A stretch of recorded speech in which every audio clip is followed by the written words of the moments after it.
Krievijas medijos nereti tiek nepatiesi apgalvots, ka Latvijai brīvību uzdāvinājis Ļeņins. Patiesībā padomju Krievija bija galvenais Latvijas neatkarības apdraudējums. Īstais miera sarunu uzsākšanas iemesls bija padomju Krievijas nespēja karot ar visiem kaimiņiem vienlaikus. Tūlīt pēc neatkarības proklamēšanas Latvijas teritorijā iebruka padomju Krievijas armija. Sākās smags un asiņains Latvijas neatkarības karš.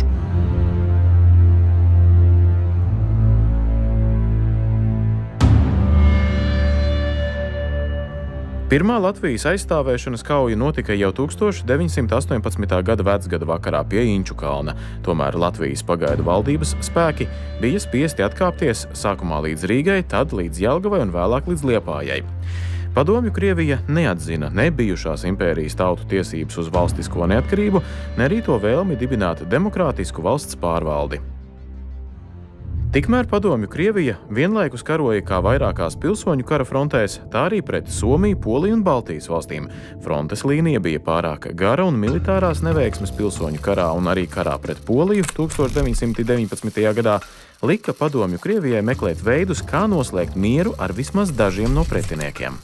1920. gada 2. februārī miera līgumu ar padomju Krieviju parakstīja Igaunija un pēc armijas pārgrupēšanas 26. martā Zigfrīds Anna-Meirovics paziņoja Krievijas pusē, ka Latvija ir gatava miera sarunu uzsākšanai.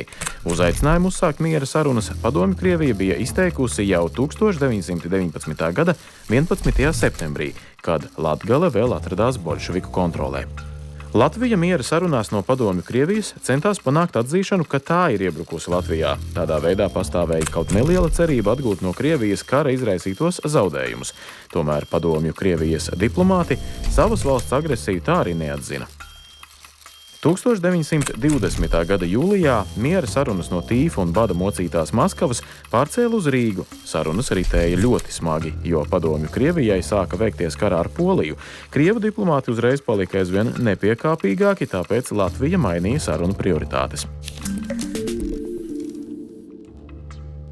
Primāri tika izvirzīts mērķis sekmēt bēgļu atgriešanos Latvijā un noslēgt miera līgumu ar skaidrām valsts robežām.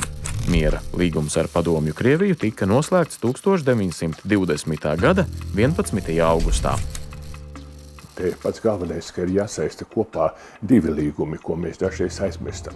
Jau 2 mēnešus pirms miera līguma, 20. gada 12. jūnijā, mēs parakstījām varbūt vissvarīgāko vispār līgumu ar Krieviju, kurš, manuprāt, varbūt pat lielā mērā ir svarīgāks par miera līgumu. Mēs parakstījām līgumu par to, ka Latvijas bēgļi var atgriezties mājās. Un Latvija bija kara izpostīta, mēs bijām zaudējuši tie miljoni iedzīvotāju. Un kas var būt vērtīgāks, kā atgūt mūsu cilvēkus atpakaļ? Tas nevien izbeidza asiņaino Latvijas neatkarības karu, bet arī kļuva par vienu no nozīmīgākajiem valsts neatkarības balstiem.